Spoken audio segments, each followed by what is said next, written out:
Ladies and gentlemen, this is a very amusing story, and I'm going to talk about two things this segment. One is the inability of Nancy Pelosi and Democrats to indict or charge President Trump, despite, and I hate to use the word theatrics, but it was a horrendous tragedy. 5 people should be alive.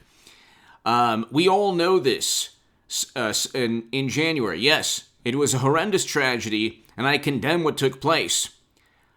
25 people, more than 25 people should be alive, and $1 to $2 billion of property damage should never have happened in the months leading up to November. Yet you didn't see Adam Kinzinger or crying, or Cheney or Pelosi or any Democrats condemning the widespread mayhem and chaos. The rebuttal is, well, it was for a good cause. That's not a rebuttal. You can't simply say, well, what took place months back is an example of Trump supporters going wild. That might be true, or it could be that people who have nothing directly to do with President Trump engaged in criminal conduct. They can't indict Trump for anything because he didn't orchestrate nor did he compel anyone with his words. People have free will, which is something that Democrats don't understand. They can't comprehend that basic tenet of existence. Human beings have free will, which gets us to New York Post. Capitol Police deny arrest of Republicans for flouting a Pelosi mandate. So she wants them to wear a certain covering. They have refused. Republicans have refused. U.S. Capitol Police said Thursday there was no reason, quote, no reason to arrest visitors and staff members who refused to comply with House Speaker Nancy Pelosi's renewed demands. The latest controversy began after a Florida representative tweeted a copy of a bulletin for police stating,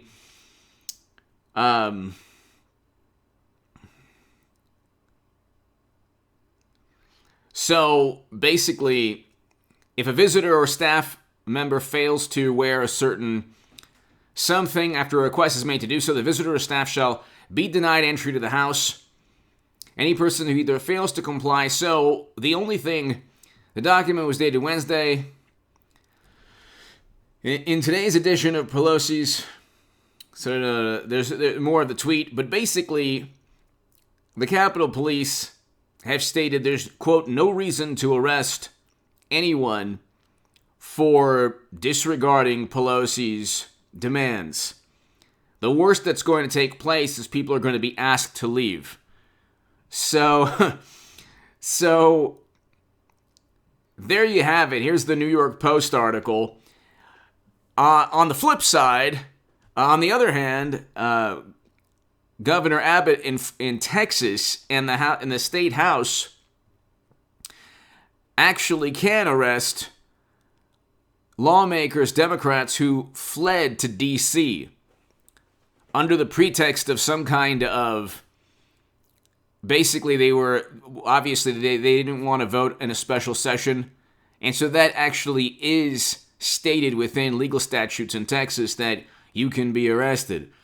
Pelosi cannot just simply decide, like the law enforcement in D.C., they don't work for Nancy Pelosi. So this is an interesting story, and I'll leave the article below in the New York Post. Hit subscribe to this channel, ladies and gentlemen. By the way, there's a new way. If you want to support this channel and support my work, there's a super thanks. That's below near the like button and the share button, right below the video. To the right of the like and share buttons, there's a super thanks. Already people have, contributed to the channel, and I just want to thank you for your support. I will go ahead and give you a shout out in the next video, and I'll always do that. I'll always thank people who contribute through the super thanks. It's kind of like super chat, but for uploads. So that's, if you want to buy me a cup of coffee or want to support the channel in any way, that is through the super thanks that's below.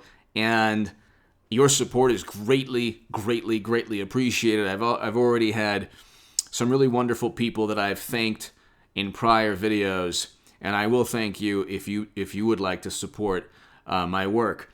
My Patreon is on hagoodman.com for long term if you want to support my work long term, and you can read my writing in The Hill, The Huffington Post, Salon, The Jerusalem Post, The Federalist, other publications, The Times of Israel, on hagoodman.com.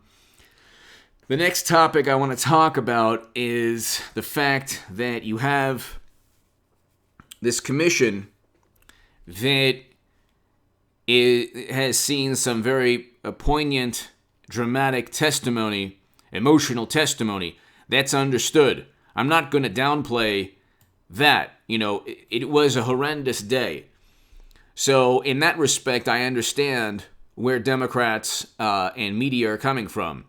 However, if there's a double standard, see, if you're young and you're in school or in class and the student next to you can do whatever he or she wants, they won't get reprimanded, and you do the same type of thing, then you get reprimanded. You notice there's a double standard. You notice right away at an early age if you are not treated in the same manner as others who do the same types of things. Media and the American political establishment, American politics in this day and age is a one-sided, hypocritical, it